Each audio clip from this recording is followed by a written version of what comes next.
도널드 트럼프 정부가 임시 합법 체류자를 모두 추방하겠다고 밝혔습니다. 이들은 국경을 넘어와 체포된 뒤 난민으로 망명 절차를 기다리고 있는 이민자들로 140만 명에 달합니다. 연방법원이 도널드 트럼프 대통령의 출생시민권 제한 행정명령에 제동을 걸었습니다. 법원은 대통령의 행정명령은 명백히 위헌적이라며 정식 심리가 열리는 다음 달 5일까지 중단을 명령했습니다.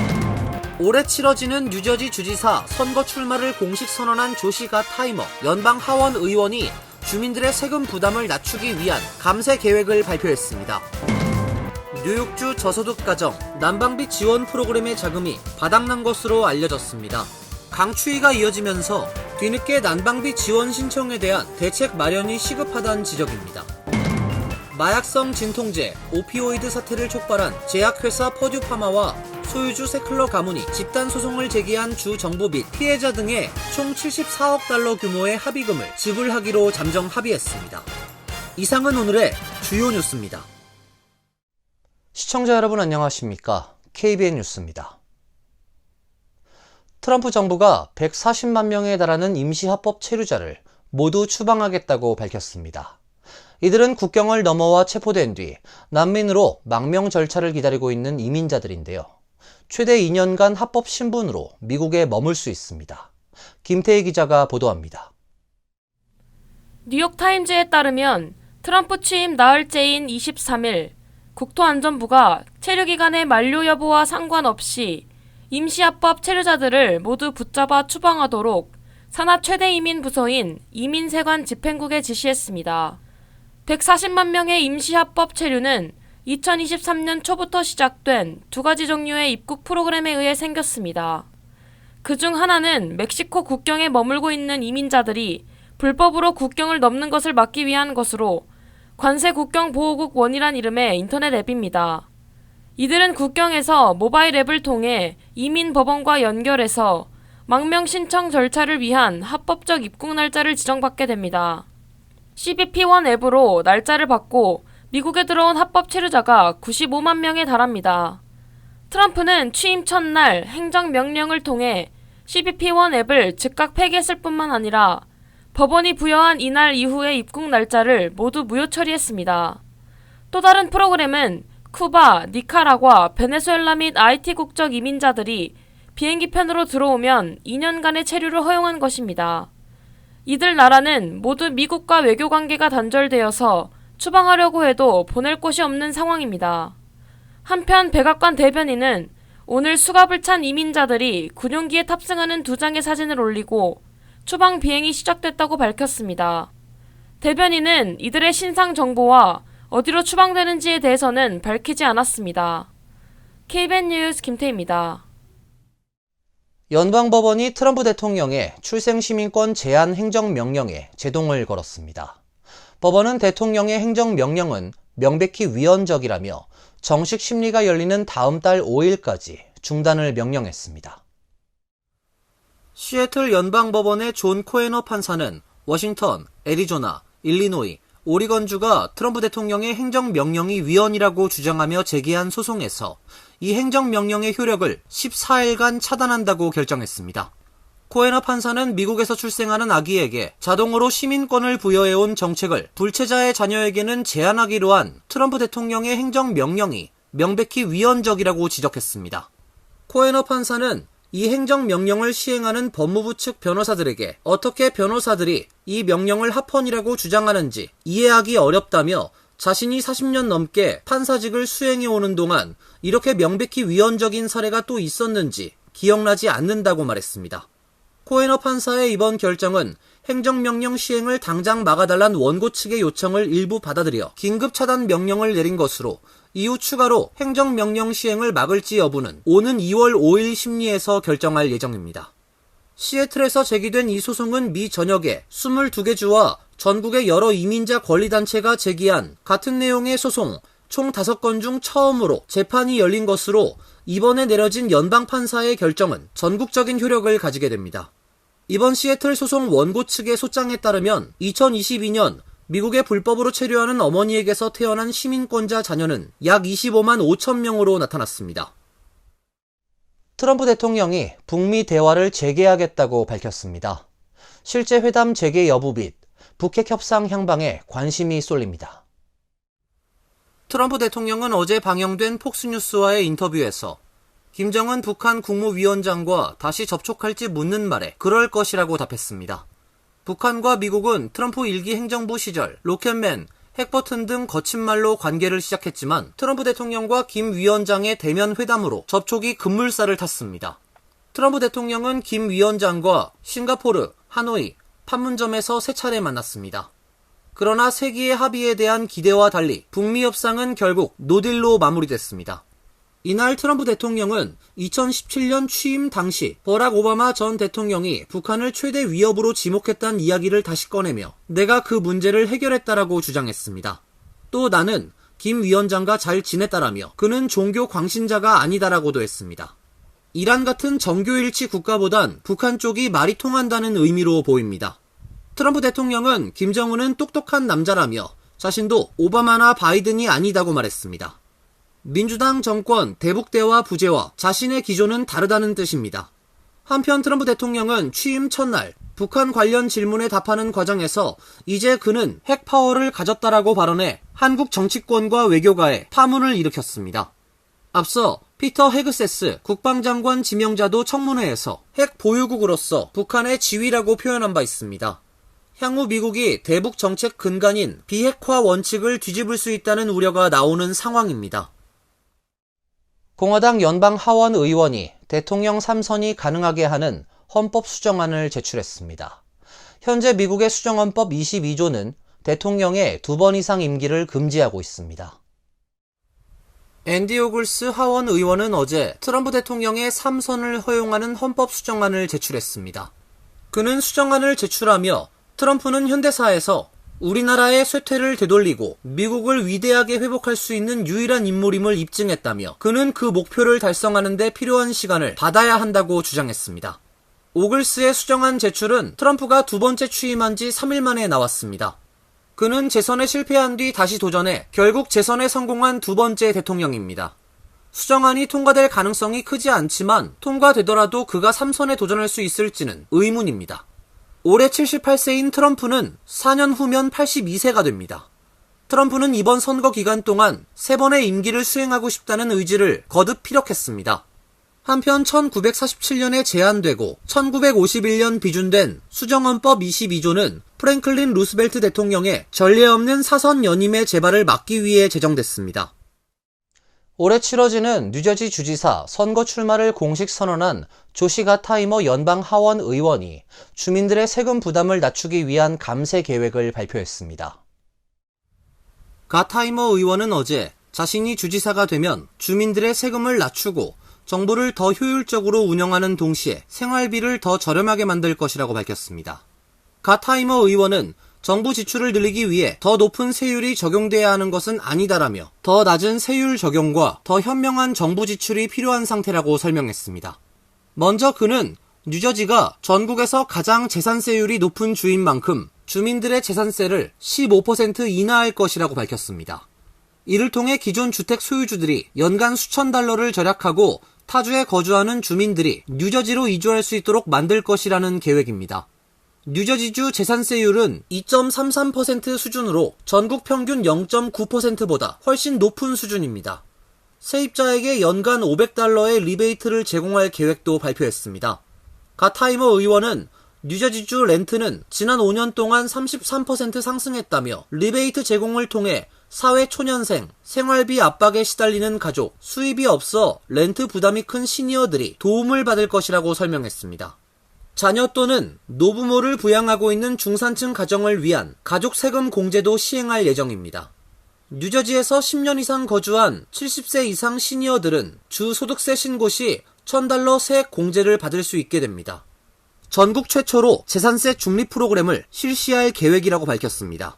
타주에서 뉴저지주로 이사온 이들이 5년 동안은 떠나온 주에서 납부했던 것과 동일한 세율의 재산세를 납부할 수 있도록 하겠다고 밝혔습니다. 한편 어제 발표된 에머슨 컬리지 여론조사에 따르면 뉴저지 주지사 출마를 선언한 민주당 후보 중 1위는 10%의 지지율을 기록한 미키 셰릴 연방 하원 의원으로 나타났습니다. 이어 라스바라카 뉴악시장과 선스필러 뉴저지 교사 노조 위원장이 8%로 공동 2위를 기록했고 조시 갓 하이머 의원은 7%로 뒤를 이었습니다. 뉴욕주 저소득 가정 난방비 지원 프로그램의 자금이 바닥난 것으로 알려졌습니다. 지난 21일부로 신청이 중단됐는데요. 강추위가 이어지면서 뒤늦게 난방비 지원 신청에 대한 대책 마련이 시급하다는 지적입니다. 최근 북극 한파 여파로 영하의 날씨가 연일 계속되고 있는 가운데 뉴욕주의 저소득층 주민들을 위한 난방비 보조금 프로그램 신청이 지난 21일부터 중단됐습니다. 연방정부 지원 프로그램인 난방비 지원은 매년 11월 초부터 신청을 받기 시작해 자금이 고갈될 때까지 접수를 받는데 올해의 경우 약 12주 만에 신청 접수가 마감됐습니다. 문제는 최근 영하의 날씨가 장기간 지속되면서 뒤늦게 지원 프로그램을 신청하려는 저소득층 주민들이 전혀 혜택을 받을 수 없게 돼 이들을 위한 추가 지원금 마련이 시급하다는 지적입니다. 뉴욕시의회 복지위원장을 맡고 있는 다이애나 아얄라 시의원은 난방비 지원 프로그램 신청 접수 마감은 자금이 바닥났다는 뜻으로 정치권은 추가 지원금 마련에 적극 나서야 한다고 강조했습니다. 2024에서 2025년도 프로그램 신청 대상은 4인 가구 기준 월 소득 $6,390 이하, 연소득 $76,680 이하 주민과 푸드스탬프, 현금 지원, 생계보조금 혜택을 받는 주민입니다. 가족 중 한 명은 시민권자이거나 5년 이상 영주권 소지자여야 하고 가구당 최대 지원금은 $996입니다. 마약성 진통제, 오피오이드 사태를 촉발한 제약회사 퍼듀 파마와 소유주 세클러 가문이 집단 소송을 제기한 주 정부 및 피해자 등의 총 $74억 규모의 합의금을 지불하기로 잠정 합의했습니다. 레티샤 제임스 뉴욕주 법무장관은 어제 원고인단을 대표해 발표한 합의문엔 세클러 가문이 최종적으로 총 $65억 부담하고 퍼듀 파마가 $9억 부담하는 내용이 담겼습니다. 세클러 가문에 대한 추가 소송 면책권 부분도 사라졌습니다. 파산 법원이 이번 합의를 최종 승인할 경우 세클러 가문과 퍼듀 파마는 15년에 걸쳐 주 정부 및 피해자 등의 합의금을 지급하게 됩니다. 제약사 퍼듀 파마는 오피오이드의 위험성을 알면서도 이를 숨기고 일반인들이 자사에 오피오이드 처방약 옥시콘틴을 쉽게 처방받아 사용할 수 있도록 한 혐의를 받고 있습니다. 오피오이드는 아편과 비슷한 작용을 하는 합성 진통 마취제입니다. CDC에 따르면 1999년부터 2020년까지 미국 내에서 오피오이드 과다 복용으로 인한 사망자는 총 56만 4천 명에 달합니다. 앞서 퍼듀 파마와 세클러 가문은 지난 2019년 파산 보호 절차 신청과 함께 총 $60억 규모의 합의금을 내고 집단 소송을 종결하기로 합의한 바 있습니다. 그러나 해당 합의문에 세클러 가문을 대상으로 마약성 진통제와 관련 추가 소송을 제기할 수 없도록 하는 내용이 담겨 이들에게 사실상 면죄부를 준 것이란 비판이 일었고 연방대법원은 지난해 6월 추가 소송 면책권 부분을 문제 삼아 해당 합의의 파기를 결정한 바 있습니다. 새 합의는 대법원 결정 후 약 반년 만에 나왔습니다. 미국에서 가장 큰 복권 게임 중 하나인 메가밀리언의 게임 방법이 크게 바뀝니다. 티켓 가격이 인상되면서 당첨 확률도 높아지고 잭팟 금액도 크게 올라가게 됩니다. 메가밀리언은 오는 4월부터 기존 $2에서 $5로 복권 가격이 인상된다고 밝혔습니다. 이번 가격 인상은 잭팟 규모를 더 자주 크게 만들고 당첨 확률을 개선하기 위한 다른 변경 사항들과 함께 시행됩니다. 2017년 $1에서 $2로 티켓이 인상된 이후 8년 만에 다시 가격이 오르게 됩니다. 티켓 가격이 인상됨에 따라 초기 잭팟 금액이 더 커지고 더 빠르게 증가할 것으로 예상됩니다. 또한 모든 플레이에 자동으로 배수가 적용돼 잭팟이 아닌 다른 당첨 금액이 2배, 3배, 4배, 5배 또는 10배로 증가한다고 밝혔습니다. 또한 기존 티켓 가격과 같은 당첨 금액은 사라지고 당첨 시 항상 티켓 가격 이상의 금액을 받게 됩니다. 메가밀리언은 미국 45개 주와 워싱턴 DC에서 진행되는 복권 게임입니다. 이어서 간추린 소식입니다. 텍사스주의 연방 제5순회 항소법원은 지난 17일 다카 프로그램에 대해 이민 및 국적법을 위반하고 있다며 불법으로 판결했습니다. 1심 판결을 그대로 유지한 것입니다. 2023년 텍사스 연방법원은 다카 프로그램에 대해 헌법이 정한 행정부의 권한을 넘어선 조치라며 불법 판결을 내렸고 이후 항소가 제기됐지만 항소심 역시 1심 결정을 지지했습니다. 다만 연방 대법원 등의 추가 명령이 있을 때까지 다카 기존 수혜자의 갱신은 계속 허용했습니다. 한편 트럼프 대통령은 2기 행정부 집권을 앞두고 다카 수혜자에 대해선 구제책 마련에 나서겠다고 밝힌 바 있습니다. 다만 취임 후 아직까지 행정명령 등 다카에 대한 명확한 입장은 나오지 않고 있습니다. 월스트리트 저널에 따르면 2024 항공사 평가에서 델타항공은 4년 연속 1위를 차지하며 지난 8년 중 7번이나 1위에 오르는 기록을 세웠습니다. 델타항공은 신뢰도와 고객 서비스에서 높은 평가를 받으며 프리미엄 항공사의 입지를 공고히 했습니다. 특히 지난해 항공편 취소율과 지연율에서 우수한 성적을 거두며 승객 만족도를 높였습니다. 사우스웨스트 항공은 단 1점 차이로 델타 항공을 추격하며 2위를 기록했고 알래스카 항공이 3위를 차지했습니다. 이어 얼리전트 항공, 유나이티드 항공, 젯블루 항공이 뒤를 이었습니다. 반면 정시 운항률과 지연율에서 부진한 성적을 보인 프론티어 항공이 최하위를 기록했습니다. 이번 평가는 9개 미국 주요 항공사를 대상으로 7개 지표에 동등한 가중치를 부여해 진행됐습니다. 뉴욕 총영사관이 커네티컷, 시라큐스 및 남부 뉴저지 지역 순회 영사 일정을 발표했습니다. 커네티컷 순회 영사는 2월 28일 오전 10시부터 오후 1시 30분까지 커네티컷 한인회관에서 진행되며 5월 30일에도 같은 시간 같은 장소에서 이루어질 예정입니다. 뉴저지 남부 체리힐 순회 영사는 3월 17일 오전 10시부터 오후 1시 30분까지 체리힐 한인교회에서 열리며 시라큐스의 경우 4월 24일 오후 1시 30분부터 오후 6시까지 시라큐스 뚜레쥬르 건물에서 진행됩니다. 순회 영사 서비스 이용을 위해서는 지역 한인회를 통해 사전 예약을 해야 하며 뉴욕 총영사관 홈페이지를 참조해 업무별로 필요한 서류도 별도로 준비해야 합니다. 뉴욕 한인회가 다음 달 22일부터 5월 3일까지 10주간 진행되는 온라인 한국어 강좌 수강생을 모집합니다. 이 강좌는 대학교 및 정규 중고등학교에서 한국어를 가르치고 있는 전문 강사진이 진행하며 매주 토요일 오전 9시 3분부터 11시 30분까지 온라인으로 진행됩니다. 강좌는 초급 1, 초급 2, 중급, 고급으로 구성되며 수강 신청은 뉴욕 한인회 웹사이트를 통해 할 수 있습니다. 신청자는 등록비를 납부한 뒤 배치 시험을 통해 자신의 수준에 맞는 반으로 배정됩니다. 환율과 증권 소식입니다.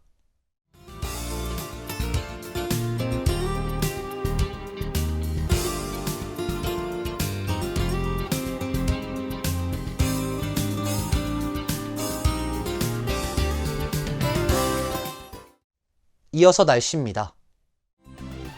내일은 대체로 맑은 날씨가 예상됩니다. 낮 최고 기온 32도, 섭씨 0도, 밤 최저 기온 28도, 섭씨 영하 2도로 예상됩니다. 일요일은 구름이 많은 날씨가 예상됩니다. 월요일은 대체로 맑은 날씨가 예보되어 있습니다. 이상으로 KBN 뉴스를 마칩니다. KBN과 함께 즐거운 시간 되시길 바랍니다. 미 동부 최대 한인방송 KBN이 제작하는 KBN 뉴스는 웹사이트 mykbn.com 그리고 유튜브와 페이스북에서 다시 보실 수 있습니다.